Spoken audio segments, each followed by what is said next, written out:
My boyfriend lost a game of truth or dare. The dare was to kiss someone of the opposite sex. Just as he and I were about to kiss, Emma suddenly pushed me aside and kissed him instead. You're being ridiculous. Today is your sister-in-law's birthday, Daniel said as he playfully pinched her cheek with a doting smile. Everyone turned to look at me, who had been shoved onto the sofa. The entire room fell silent. No one dared to make a sound. Emma laughed lightly. Oh, come on. Don't be mad, Olivia. Daniel never even sees me as a woman. Daniel also chimed in, trying to reassure me. It's just a game. Don't take it so seriously. Everyone expected me to explode, to cause a scene, but instead, I calmly removed my engagement ring and gently slipped it onto Emma's finger. Let me know when you set the wedding date. The room was deathly silent. Even Emma was stunned. Lauren scoffed. It's just a game. Do you really have to take it this far? Daniel's voice turned cold. She knows. I smiled faintly. I'm just making it more fun for you all, aren't I? Daniel's expression darkened visibly. Emma tugged at his sleeve, pouting. All right, Daniel. It's my fault. I didn't think Olivia would be so sensitive. She then removed the ring and tossed it back at me. Here. Don't be mad. Take your ring back. I didn't mean anything by it. The ring hit my face with a crisp sound before falling to the floor. Everyone stared at me in shock, but I simply picked it up. If you don't want it, then it's useless. And with that, I tossed it into the trash. Olivia, are you crazy? That's your engagement ring with Daniel. Quick, find it. Where did it go? The group scrambled to search through the trash can, but it was already overflowing with watermelon rinds, banana peels, and even someone's vomit. It was impossible to find a small ring in that mess. Even Emma started to panic, clutching Daniel's hand with red-rimmed eyes. Daniel, how did things turn out like this? Why is Olivia reacting so strongly?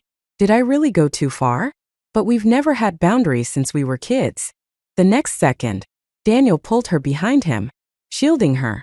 Stop looking. Everyone froze, their hands still hovering over the trash can as they turned to look at him. His gaze was cold enough to pierce through me. If you can't handle the game, don't play it. Now, because of you, no one is happy. Are you satisfied? A tightness formed in my chest. Emma was the one who kissed my boyfriend. I tolerated them.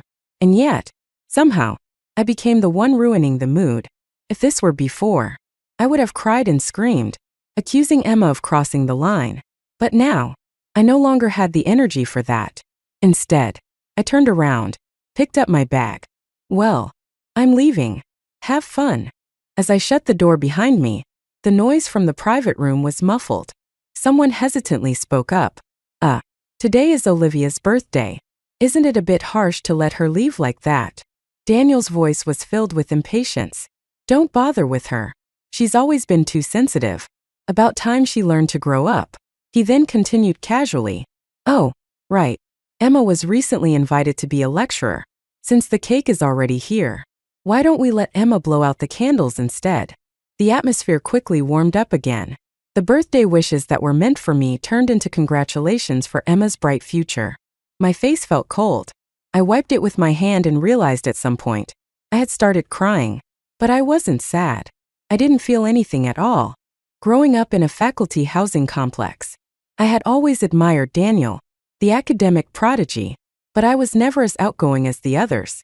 Never had the right words to say, so I could never quite fit into their world. Every time, I would sit by the window and watch Daniel and Emma chase each other around, laughing. I worked hard, studied relentlessly, and whenever I saw our names next to each other on the ranking list, I would be overjoyed. But I was never as bright and lively as Emma. There was always a polite, distant gap between us. Then we got into the same university. Emma ended up at an average school and got herself a boyfriend, while I finally mustered up the courage to confess my feelings to Daniel. Fortune favored me. He said yes. From that moment on, every decision I made revolved around him. When he decided to stay at the university to teach, I gave up my chance to study abroad. My advisor tried countless times to persuade me, listing examples of my senior classmates who returned home earning six-figure salaries, some becoming Chongjiang scholars and professors before even hitting 30. But I just blushed and told him, As long as I can have a stable life with Daniel, that's enough for me. I gave my everything, and all I ever wanted was him. But he never once considered me. I let out a long breath into the cold night air and made a call to my former PhD advisor. Professor, the project you mentioned before, do you still need people? There was a brief pause before he responded, as if surprised. Sweetheart, have you finally thought it through? Of course. We need you. You're the perfect fit for this project. Even your junior keeps begging me to let her in, but I wouldn't agree to it. When can you come? I'll pick you up. I chuckled. In about half a month. I need to take care of some things here first. Although I wasn't leaving immediately, I spent the next few days carefully reviewing the project details. The time difference between Ireland and here was significant. By the time I finished my call, the sky over there had already darkened, while here it was nearly dawn. Dizzy with exhaustion, I ran a bath, letting the warm water soak into my bones. My entire body relaxed as fatigue slowly overtook me. The soft hum of music in the background lulled me into a deep sleep. The next time I opened my eyes, I was startled awake by the sound of a door opening. Olivia! Daniel's voice echoed through the apartment, moving from room to room, growing increasingly impatient. Then, as the bathroom door swung open, his tone turned sharp. His gaze locked onto me, carrying a hint of reproach. I stared at him, confused. What was he angry about this time?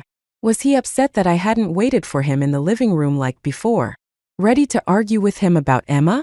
You're back, I said flatly. Sorry, I fell asleep and didn't hear you. Supporting myself against the bathtub, I turned my head slightly. Could you leave? I'd like some privacy.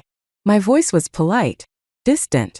He frowned, rubbing the bridge of his nose, looking exhausted. I was late because Emma drank too much. Her ex-boyfriend kept harassing her. I couldn't just leave her alone. You understand, don't you? Safety comes first. He paused, waiting for my response. I let out a soft chuckle. You think I'm mad? Then I laughed. Why would I be? You and Emma grew up together. It's only natural for you to walk her home. Besides, she lives alone.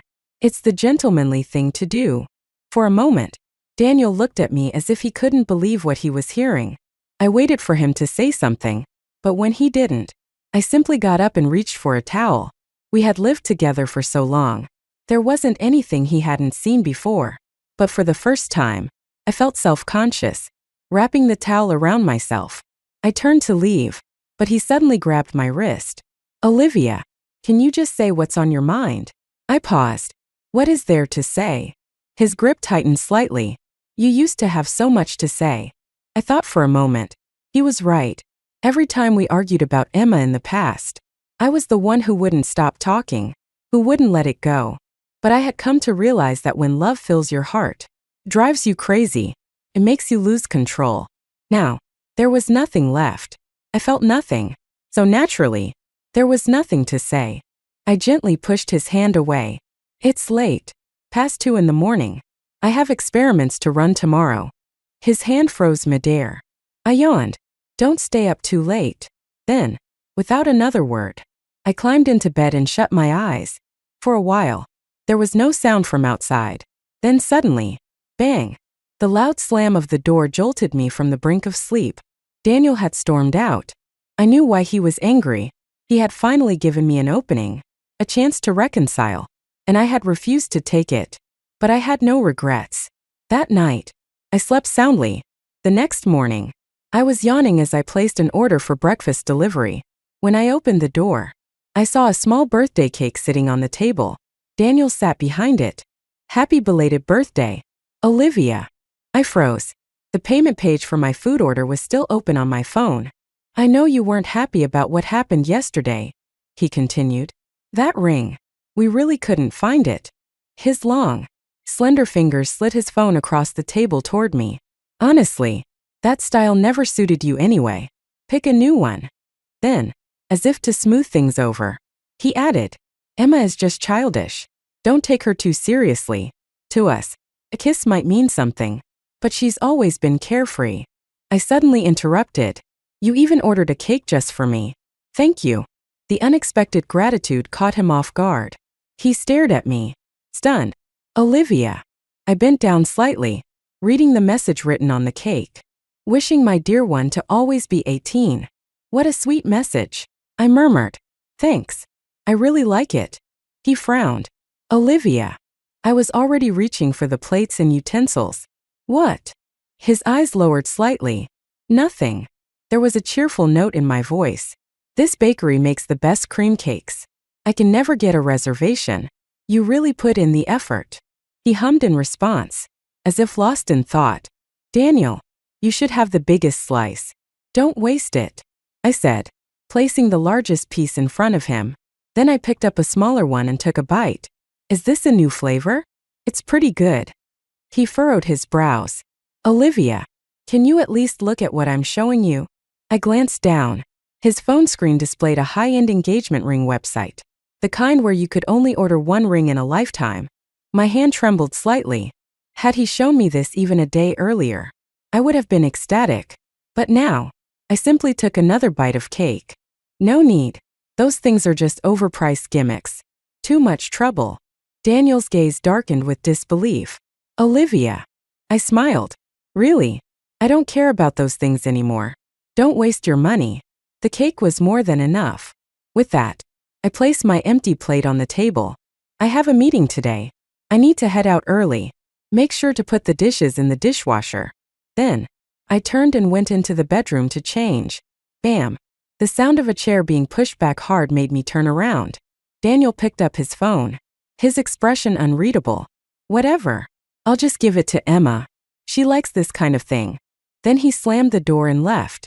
The slice of cake in front of him remained untouched. For the next few days, I didn't see him at school. Few days later, I overheard some people talking. This is beautiful. The craftsmanship is the most exquisite I've ever seen. Who got this for you? Emma.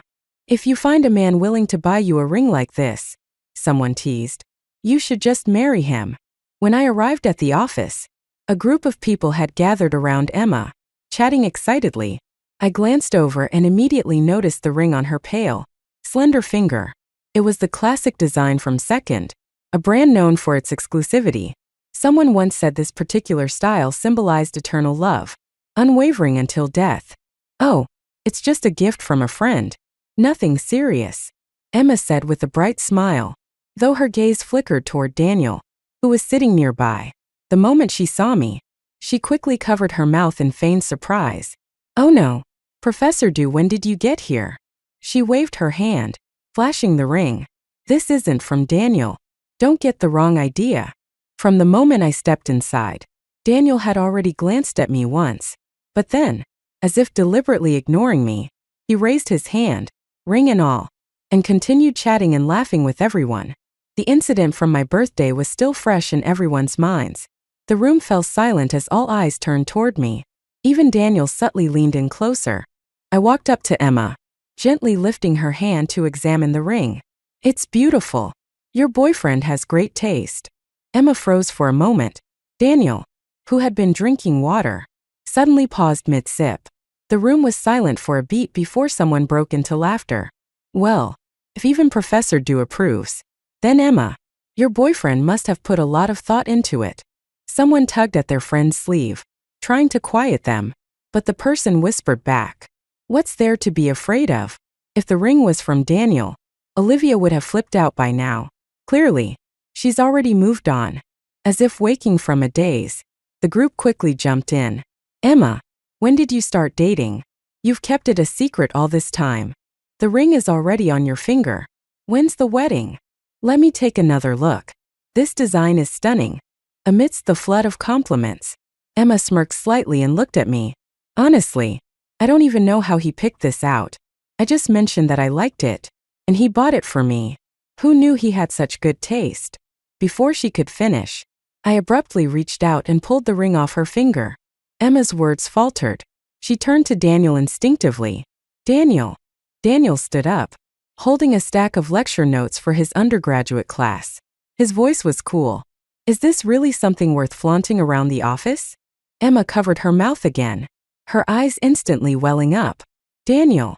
But he ignored her completely. Instead, he shot me a long, unreadable look before turning away. Professor Dew's taste could use some improvement. Then, without another word, he strode out of the room. I had no idea what he was so upset about. I had complimented the ring. Why was he acting like I had just insulted him? After finishing my lecture, I received a message from Daniel. Dinner tonight? It seemed like he had realized something. That was fine. I had things to say to him too. Sure. I'll come after I finish my experiment. I sped up my work, trying to make sure I finished in time for our 7 p.m. meeting. But when I was finally ready to leave, I realized something was wrong. The lab door wouldn't open. Normally, the lab doors weren't locked until after 11 p.m., but it was barely 7. Why was it already locked? Worse, my phone was in my locker outside the lab. I had no way to contact anyone. I considered climbing out the window, but the lab was on the 8th floor. Just as panic started to creep in, I heard footsteps outside. I banged on the door with all my strength, desperate to get someone's attention. The lab had excellent soundproofing, and it took everything I had to finally make enough noise for someone to hear me. But when I saw who it was, my heart sank. It was my junior colleague, the one who had been dying to take my spot in the Ireland project but had been rejected in favor of me. She had been holding a grudge ever since. I mouthed the words, "Help me," through the glass. She simply stared at me for a moment, then shook her head and walked away. A chill spread through my body. Did Daniel know I was here? I had to get out. Fast. I needed to find something to pry the door open, but the equipment in the lab was worth hundreds of thousands of dollars. I couldn't bring myself to risk damaging any of it. In the end, I could only sit against the door in despair. Click. The sound of the lock turning startled me, and I scrambled to my feet. Standing in the doorway was my junior colleague, Sophie Green. She leaned against the doorframe, twirling a key between her fingers. "Professor Lin, who's in charge of the keys, left early today," she said casually. I had to file a request and fill out some paperwork before they let me borrow one. Took a bit of time. Hope you weren't too scared. I stared at her in shock. Professor Lin. That meant Emma. Sophie let out a scoff. Who else? I hesitated for a moment before saying, "Thank you." She waved a hand dismissively. "If this is about you apologizing for getting picked over me for the Ireland project, don't bother." Then she turned and walked away, her voice drifting behind her. "One day, I'll surpass you." By the time I got out, it was already 7:30 p.m. I rushed to the restaurant as fast as I could. In my hurry, I tripped on the stairs and scraped my knee badly. A waiter helped me to my seat, but when I arrived at the reserved table, I found a couple already sitting there. "Excuse me, ma'am, are you sure you have the right table? This one has been reserved for quite a while now," the waiter politely reminded me. I froze. My phone buzzed with a notification. When I opened it, I saw a post from Emma. "Thanks to my dear brother for this grand birthday surprise. Not mad anymore." The attached picture showed a massive 5-tier cake, with Emma standing front and center, surrounded by a dozen friends popping confetti. The person standing beside her had their face covered with a cat sticker, but I recognized the silhouette immediately. Daniel. I glanced at my calendar. Oh, today was Emma's birthday. "Would you like to make a reservation now?" the waiter asked. My knee throbbed with pain. I shook my head. "No thanks. Can you tell me where the nearest hospital is?" I never called Daniel. By the time I got my wound cleaned, treated, and bandaged, it was already late at night. When I finally returned home, it was past midnight. As I opened the door, I nearly jumped in fright. Someone was sitting silently in the dark living room. I quickly turned on the light, still shaken. "Daniel, why are you sitting here in the dark?" He looked up at me. His eyes were slightly red, the veins in them visible from exhaustion. "Olivia, it's almost 3 in the morning." I nodded. "Yeah, I worked late." He hesitated, then said in a careful tone, I didn't make it to our dinner." "I know," I replied lightly. "It's fine." I set my bag down. "You scolded her, right? So of course, you had to make it up to her. Her birthday was the perfect opportunity." Smack. His hand suddenly caught my wrist. He was still seated, looking up at me. "The party is still going on. I left early." I blinked in confusion. "Why?" His grip tightened slightly. "I was waiting for you to call me." I froze for a moment, then pulled my hand away. He didn't let go easily. I had to forcefully break free. It's fine, I said. I trust you too. I changed my shoes and took off my coat, feeling his gaze on me the whole time. His Adam's apple bobbed as he swallowed. You're not mad. My voice was soft but firm. No, I'm not. Olivia. I wasn't sure if I imagined it, but his voice seemed to tremble slightly. I cut him off. Daniel, let's talk tomorrow. Okay. I gave him a small smile, exhaustion creeping into my expression. I'm really tired. We can talk as much as you want tomorrow. With that, I turned and headed into the bedroom. I didn't hear him slam the door this time, but he never came inside, either. The next morning, when I woke up, he was already gone. There was no sign of him at the office, either. Apparently, he had gone straight to the lab for his experiments. That afternoon, I picked up my phone and started typing a message. Emma isn't bothering you today, right? Let's have dinner tonight. I have something to talk to you about. Before I could hit send, the office door burst open. Olivia, where did you hide my pen? I was yanked by my collar so forcefully that I nearly fell off my chair. Colleagues rushed over in alarm. Professor Lin, calm down. But Emma's eyes were already red with frustration. I didn't mean to do that. But that pen was my grandfather's. You have to give it back. It's really important to me. Emma pleaded, her voice trembling. Professor, do if you took it just to look at. That's fine. But can you at least tell me where it is? It's my grandfather's pen. I froze. Emma's grandfather had been a renowned physicist, someone who had made significant contributions to the country. Before he passed, the only thing he left her was a fountain pen, hoping she would follow in his footsteps. I had always respected the old professor. How could I possibly steal something that belonged to him? I left it in the lab yesterday and forgot to take it with me, she continued. At that time, you were the only one there. Professor Du. Then, with a sudden thud, Emma dropped to her knees in front of me, sobbing uncontrollably. I swear, I won't talk to Daniel ever again. Just please, give me back my grandfather's pen. All eyes in the office were now on me. Everyone knew how many times I had argued with Daniel because of Emma. A hesitant voice broke the silence. Professor Chin, say something. I looked up. Daniel was standing in the doorway. Olivia, just give it back, he said. If you like it, I'll buy you a new one. He held out his phone to me. You know the password. Pick whatever you want. It doesn't have to be a pen. I stared at him for a moment before letting out a quiet laugh. What do you mean by this? His gaze shifted away. His Adam's apple bobbed slightly as he swallowed. That pen is really important to her. I'm not blaming you. I know you've been feeling wronged lately. It's understandable if you made a mistake. I smiled, but it was filled with helplessness. Do you really not know what kind of person I am? He didn't answer. Emma was still sobbing, sneaking glances at me between her tears. Why are you crying? A sharp voice cut through the tension. You locked her in the lab, and now you're blaming her for taking your pen? Couldn't you have put it in your own locker instead of leaving it in the lab? Can't even keep track of your own things. Huh. The unexpected reprimand stopped Emma's tears immediately.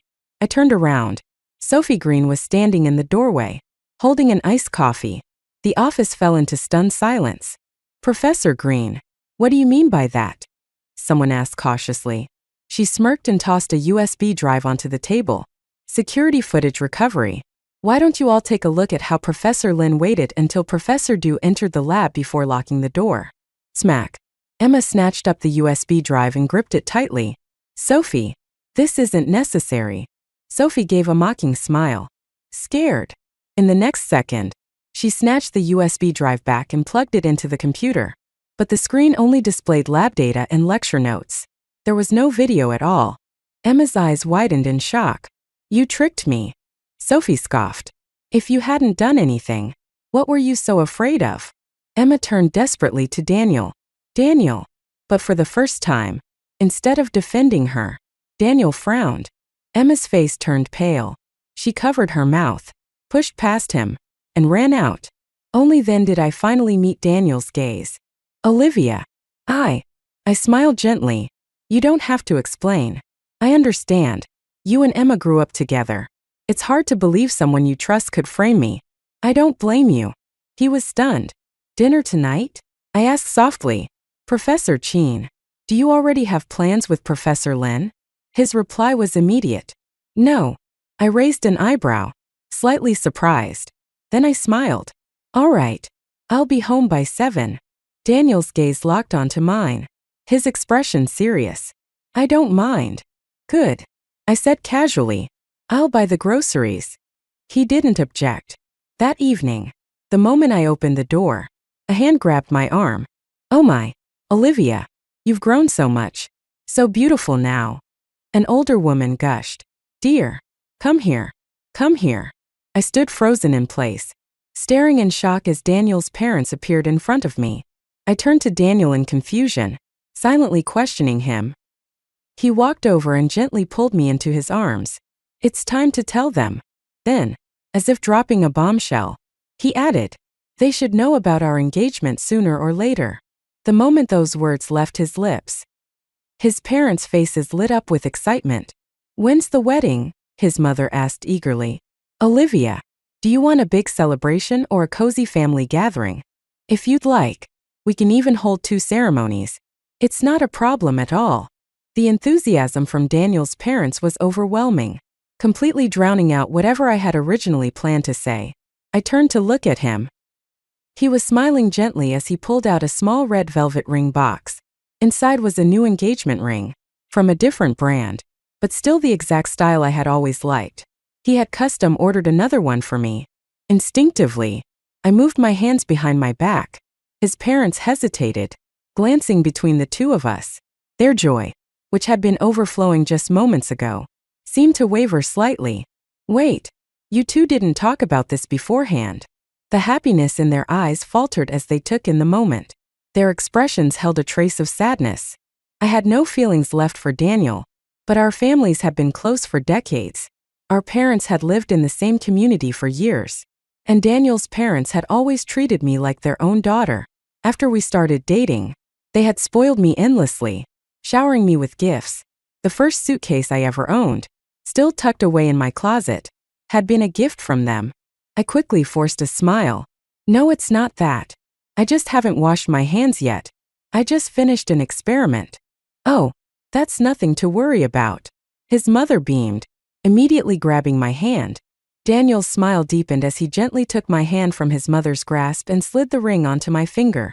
2 large red envelopes were pressed into my palm. I smiled. Thank you, Mr. and Mrs. Cheen. His parents exchanged a look before shaking their heads. Still calling us that? Isn't it time to change how you address us? A hint of shyness crept onto my face. I lowered my gaze slightly. Thank you, Mom, Dad. The moment those words left my lips, Daniel seemed to let out a quiet sigh of relief. His father, on the other hand, was ecstatic. I need to call the Lus right away. I bet they'll be worried their precious daughter is getting stolen by my son. Ugh, stop being so dramatic.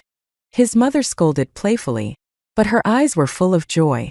The next day, Daniel and I accompanied his parents to the airport. Once their plane took off, I finally spoke. Daniel, I'm leaving too. He nodded. Back to school? I'll drive you. I took a step back, avoiding his hand. No, I'm leaving. For Ireland. His hand froze midair. There's a project there that needs me.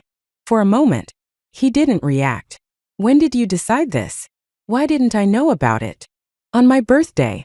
The realization seemed to hit him like a truck. His fists clenched tightly, his voice shaking slightly. Was it? After you left the party? I nodded softly. His knuckles trembled slightly before he took a deep breath, suppressing whatever emotions were storming inside him. How long will you be gone? 2 or 3 years. He lowered his head, murmuring, 2 or 3 years. That's not too long. I can wait for you. If you're interested in Ireland, I could even. Daniel. I cut him off. My point is, let's break up. A gust of wind swept through, blowing my hair slightly. It also blurred the expression in his eyes. Though we stood less than a meter apart, I could hear the shaky rhythm of his breathing. But We're already engaged. Our parents. I know. I smiled softly as I reached into my bag, pulling out a key. Taking his hand, I placed it in his palm. This is the house key. When you go back, check under the shoe cabinet. I put all the red envelopes your parents gave me there.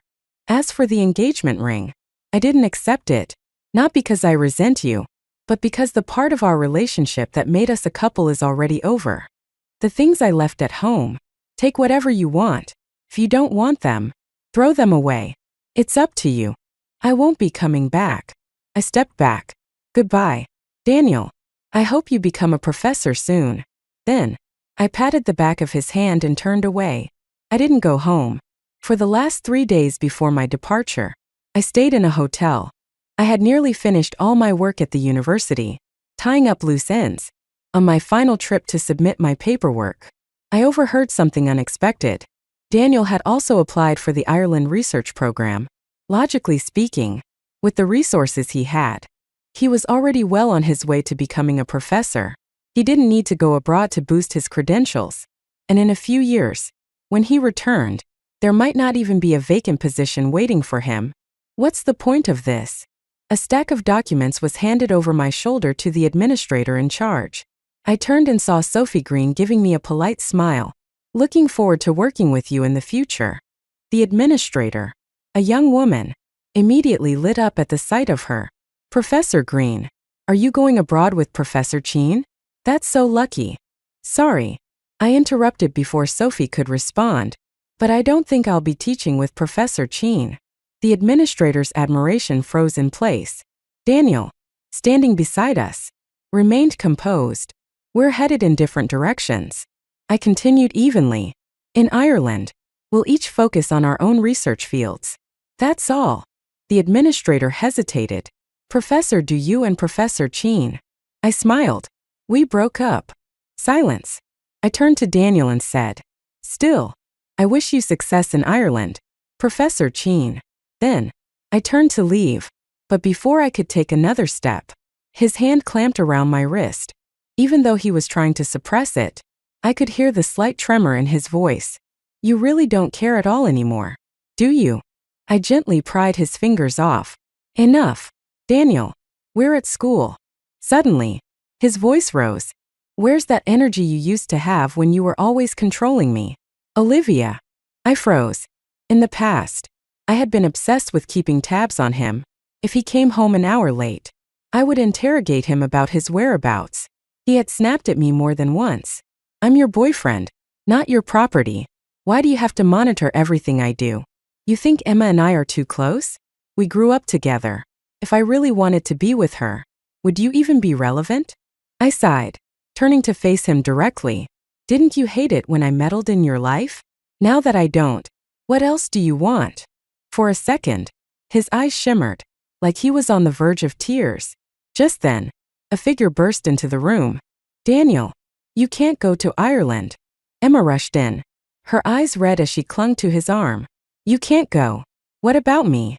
You promised you'd never leave me alone. The administrator was stunned. Daniel had always cared about his public image. Yet now, he stood in the middle of an open office, his eyes red, openly staring at me, like nothing else around him mattered. Olivia, he said, his voice hoarse. Do you want me to go or not? I almost laughed. This was the same man who had always said, I make my own decisions. Stop trying to control me. And now, he wanted me to decide for him. I chuckled softly. That's for Professor Cheen to decide. If you want to go, go. If you don't, then don't. Whatever path you choose, just make sure you don't regret it. With that, I turned to leave. I had only taken a few steps when he suddenly shouted, Olivia, do. Quicken my pace, walking away without looking back. Behind me, I heard his irritated voice. Let go. Can you stop being so annoying? Emma's sobs followed me down the hall. Until the day I left the country, Daniel never contacted me again. But for someone who never updated his social media, he suddenly started posting daily. A morning post, a graduation photo of us, with the caption I miss the old days. An afternoon post, a close-up of my hand wearing the engagement ring, captioned back then.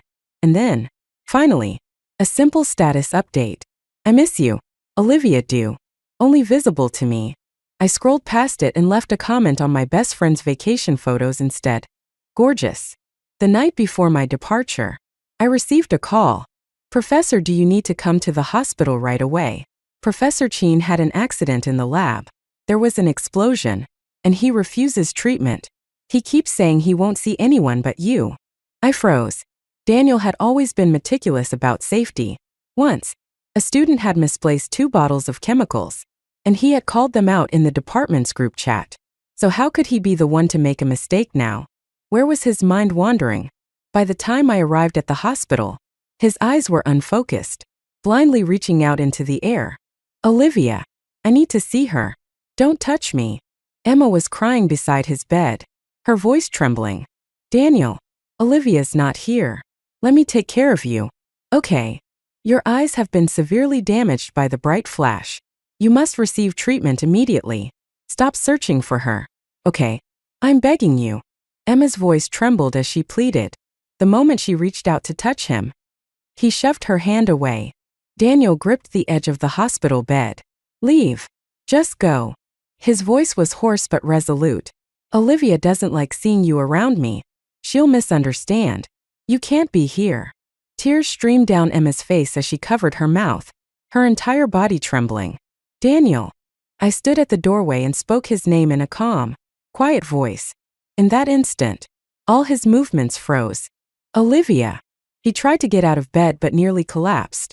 Emma reached out to steady him, only for him to shove her aside. He stumbled forward, blindly reaching for me, his bandaged eyes struggling to find my presence.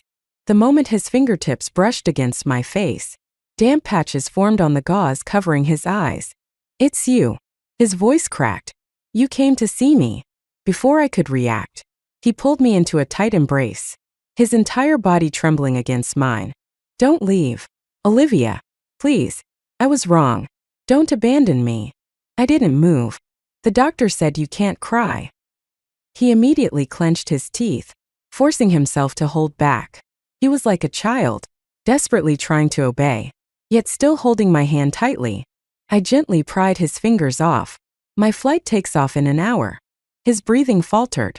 You wanted to see me, so here I am. Now, can you focus on getting better? The dampness on his bandages deepened. His entire body shook as if he was struggling to suppress something. Doctors and nurses rushed in. What's happening? He can't cry. Someone, get him away from the patient. I was pushed aside, and the distance between us grew. But his voice only grew louder. No, don't let her go. You can't let her go. Olivia. I silently met Emma's gaze. She made a move to block me, but I simply stepped around her. As she reached out again, she was shoved aside. Her head hit the corner of a flower pot, and blood quickly pooled around her. I didn't look back. Step by step, I walked toward the exit. The sky was a brilliant shade of blue, and it was time for me to embark on my new journey.